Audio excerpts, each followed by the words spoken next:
Hey, it's Kay Corinne with Mentoring Matters. So I just want to drop on here today on this lovely Sunday afternoon to say you gotta be okay with things not going as planned. And that's everything from goals that you set up a year in advance to even your to-do list for a day. But you still need the structure because it's going to be plenty of days it does go as planned. So in my Google Calendar, I have literally my days planned out. So right now, I have more free time than usual. I just left a demanding career. I'm in a segue until my next position starts at the end of January. So to keep myself busy, I'm trying to be super goal oriented. I'm volunteering. I'm driving Lyft. I am doing a lot of self-reflection, creating new routines. I recently started a course to become a certified yoga instructor.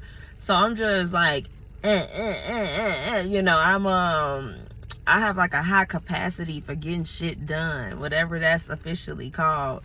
So every day I'm looking at my calendar of things to do, and then any minor things that come up during the day that I jot down as a to-do.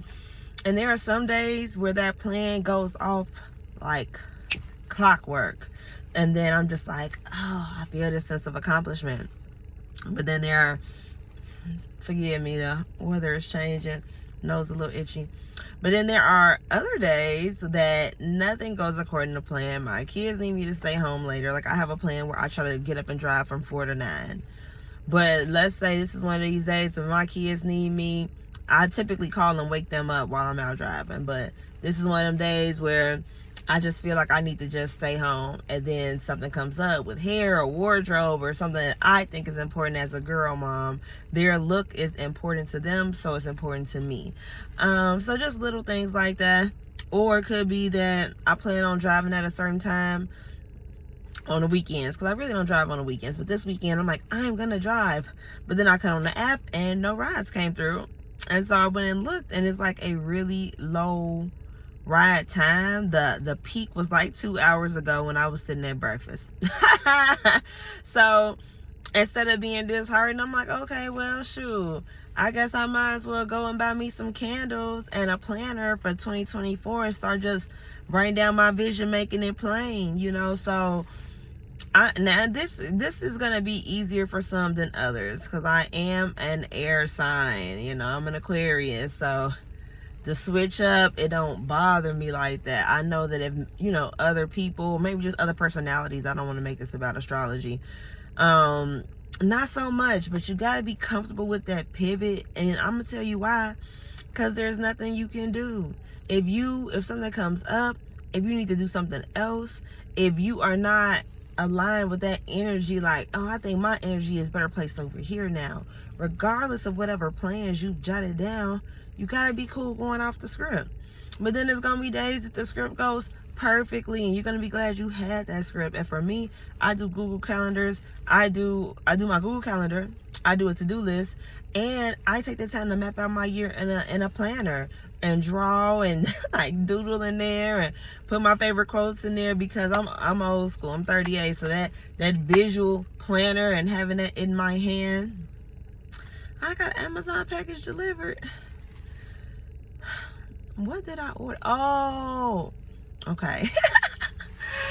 And you know what? We have to come into community with each other and accountability, because for somebody without a job and who is not driving Lyft nearly as much as I plan to, I definitely have a package come in every other day or so.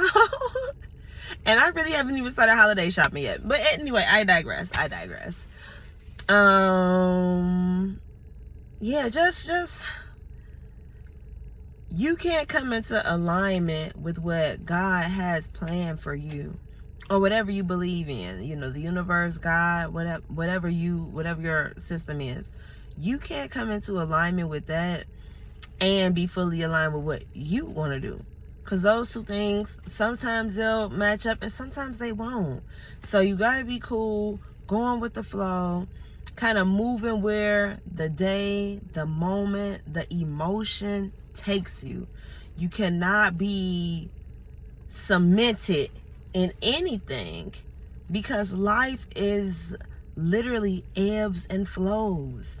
sometimes you're gonna have to do things that you think are regressing, but really they're not. Let's say there's this quote that unless you can downgrade your lifestyle for a year, you don't deserve the higher level. So let's say you were making $75,000 a year doing something that you were not passionate about. I'm just gonna say 75. It could be six figures. So 75, depending upon who you ask, that's not a lot of money.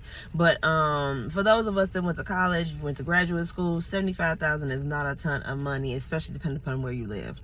But let's say you were making 75,000 and you weren't really in the lane that you wanted to be in.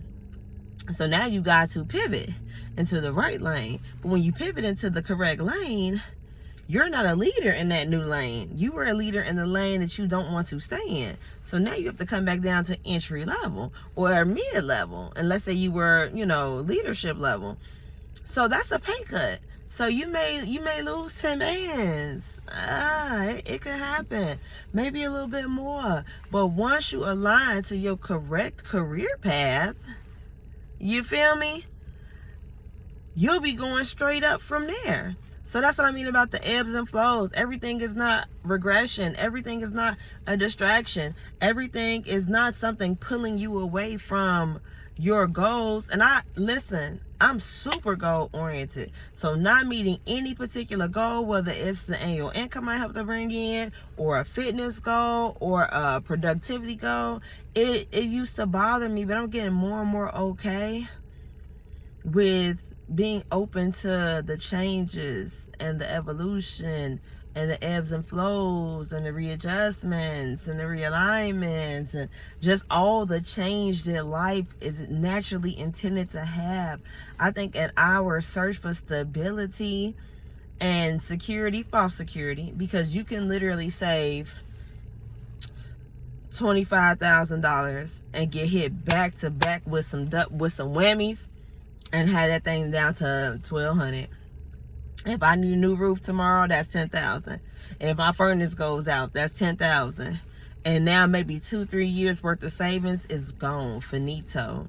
And maybe I had a really great paying job, and then they started doing layouts. Maybe they were bought by a different company, so now my salary got to drop.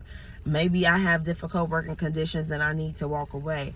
All the things that we think are, maybe it's our marriage, the marriage makes us feel security, and then that person steps out on us. Not that we can't make our marriage work after that, but it's a loss of what we felt was like this secure, known environment and atmosphere. So, we gotta just stop fearing the unknown. I know I did a whole video on fear and unknown, so that's not what this is about.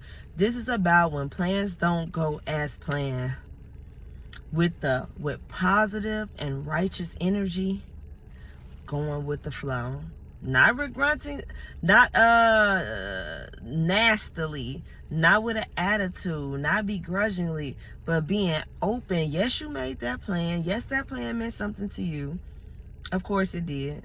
But bringing that same passion and enthusiasm to whatever the other adventure is. Yeah.